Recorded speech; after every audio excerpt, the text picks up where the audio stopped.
街中に佇む新幹線。その中は新幹線について学べる資料館。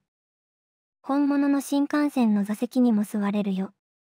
運転席にも乗り込むことができて、まるで運転している気分を味わえる。